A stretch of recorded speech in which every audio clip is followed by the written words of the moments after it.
నమస్తే అండి, welcome to my channel. నేను వెల్లి చక్రధర్. చాలా మందికి మ్యూచువల్ ఫండ్స్లో కంటే పిఎంఎస్ ఎందుకు చేయాలి, పిఎంఎస్లో ఉన్న అపోహలు చాలా ఉన్నాయండి మార్కెట్లో. చూడండి, చాలా మార్కెట్లో మనకి పిఎంఎస్ అంటే ఒక రకమైన భయం, అంటే ఒక రిస్క్ ఎక్కువ ఉంటుంది అనుకుంటున్నారు. అది మిత్ చాలా ఉంది, చెప్తాను ఒక్కొక్కటి స్టెప్ బై స్టెప్. ఫస్ట్, పిఎంఎస్లో ప్రాఫిట్ షేరింగ్ అనేది లేదండి. No profit sharing in PMS. ఒకప్పుడు ఉండేది బాగా ప్రాఫిట్ షేరింగ్ అనేది. ఇప్పుడు చాలా కంపెనీస్ ఎప్పుడైతే ఫిక్స్డ్ ఇన్కమ్ 2.5% ఎక్స్పెన్స్ రేషియో తీసుకుంటున్నారో వాళ్ళందరూ కూడా ఎక్స్పెన్స్ రేషియో తీసుకుంటున్నారు 2.5% ఉన్నది. నో ప్రాఫిట్ షేరింగ్ అండి, ప్రాఫిట్ షేరింగ్ లేదు. రీసెంట్గా కూడా క్లయింట్ కాల్ చేశారు, సార్ నేను పిఎంఎస్ ఆల్రెడీ ఇన్వెస్ట్మెంట్ చేశాను, మన దగ్గర చేశారు వాళ్ళు, 6 months అయిపోయింది, ఎవరో చెప్పారు ప్రాఫిట్ షేరింగ్ ఉంటుంది కదా అని చెప్పారు. మేము డైరెక్ట్గా కంపెనీ నుంచి లెటర్ ఇప్పించామండి, మేమేం ప్రాఫిట్ షేరింగ్ తీసుకోము మీ దగ్గర అని చెప్పి.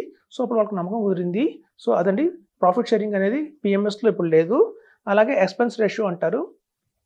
మనకి మ్యూచువల్ ఫండ్స్ తీసుకుంటే కనుక ఏదైనా రెగ్యులర్ ప్లాన్స్ తీసుకుంటే 1.25%, 1.5% ఎక్స్పెన్స్ రేషియో ఉంటుంది.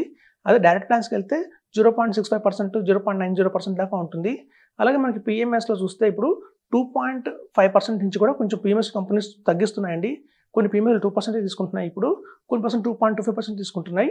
అయినా సరే చూస్తే చెప్తాను చూడండి, మనం మ్యూచువల్ ఫండ్స్లో 15% రిటర్న్ వచ్చింది అనుకుందాం, అలాగే పిఎంఎస్లో 18% రిటర్న్ వచ్చింది అనుకుందాం, 3% ఎక్స్ట్రా రిటర్న్ వచ్చింది పిఎంఎస్లో. ఈ రిటర్న్స్ అన్ని కూడా ఏంటంటే ఎక్స్పెన్స్ రేషియో తర్వాత చెప్తున్నాం మనం.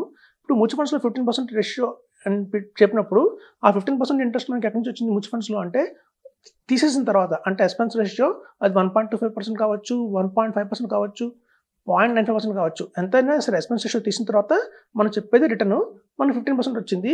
అలాగే పిఎంఎస్లో 18% రిటర్న్ వచ్చింది అంటే దాని అర్థం అందులోంచి మనం ఆల్రెడీ 2.5% ఎక్స్పెన్స్ రేషియో తీసేసిన తర్వాత చెప్తున్నాం 18% వచ్చిందని. సో ఎప్పుడైతే మనం ఇన్వెస్ట్మెంట్ చేస్తున్నామో మన రిటర్న్స్ ఎలా కంపేర్ చేయాలంటే ఎంత రిటర్న్ వచ్చింది మ్యూచువల్ ఫండ్స్లో ఆఫ్టర్ ఎక్స్పెన్సెస్, ఎంత పర్సెంట్ రిటర్న్ వచ్చింది ఆఫ్టర్ ఎక్స్పెన్సెస్ పిఎంఎస్లో చూడాలి. అలా చూస్తే మనకి 3 to 4% ఎక్స్ట్రా రిటర్న్ అయితే మనకి పిఎంఎస్ జనరేట్ చేస్తున్నాయండి బాగానే. సో కాబట్టి అదండి, ఎక్స్పెన్స్ రేషియో మనం ఎప్పుడు పట్టించుకోకూడదు, ఎందుకంటే మనం చెప్పే రిటర్న్స్ ఆఫ్టర్ ఎక్స్పెన్సెస్ కాబట్టి దాని పెండల్లోకి తీసుకోకూడదని చెప్తున్నాను. దానివల్ల అనవసరి కన్ఫ్యూజన్ అయిపోయి ఒక మంచి ప్రోడక్ట్ని లూజ్ అయిన వాళ్ళం అవుతామని చెప్తున్నాను. అలాగే చూడండి, రిస్క్ అంటున్నారు.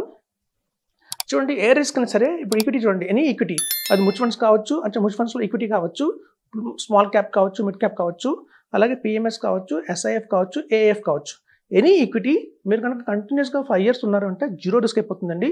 ఎప్పుడైనా మనకి బ్యాండ్ విత్ ఎక్కువ ఉంది అంటే ఒక 6 monthsకి, 1 yearకి, 2 yearsకి వాలటాలిటీ అనేది ఉంటుంది, కానీ మనం కనుక ఇన్వెస్ట్మెంట్ చేసిన దగ్గర నుంచి ఒక 5 years హోల్డ్ చేసామా మనకి రిస్క్ అనేది జీరో అయిపోతుందండి. సో కాబట్టి అసలు రిస్క్ని ఎప్పుడు కూడా మీకు కనుక టైం హారిజన్ 5 years ఉంది అంటే మాత్రం అసలు రిస్క్ని మనం కన్సిడర్ చేయకూడదు. సో అదండి, PMS versus mutual funds.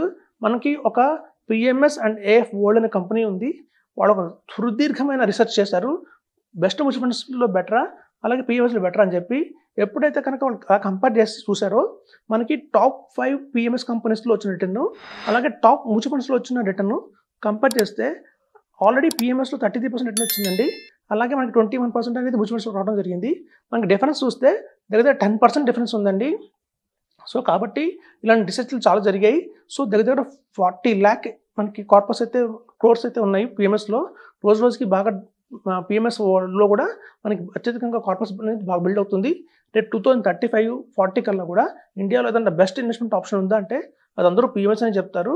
So మనం ఇప్పుడే రియలైజ్ అయిపోయి ఎస్ఐఎఫ్స్ పిఎంఎస్లో కనుక కాన్సన్ట్రేషన్ చేస్తే బై 2045 కల్లా కూడా మంచి రిటర్న్ తెచ్చుకోవచ్చని చెప్తున్నాను. Thank you.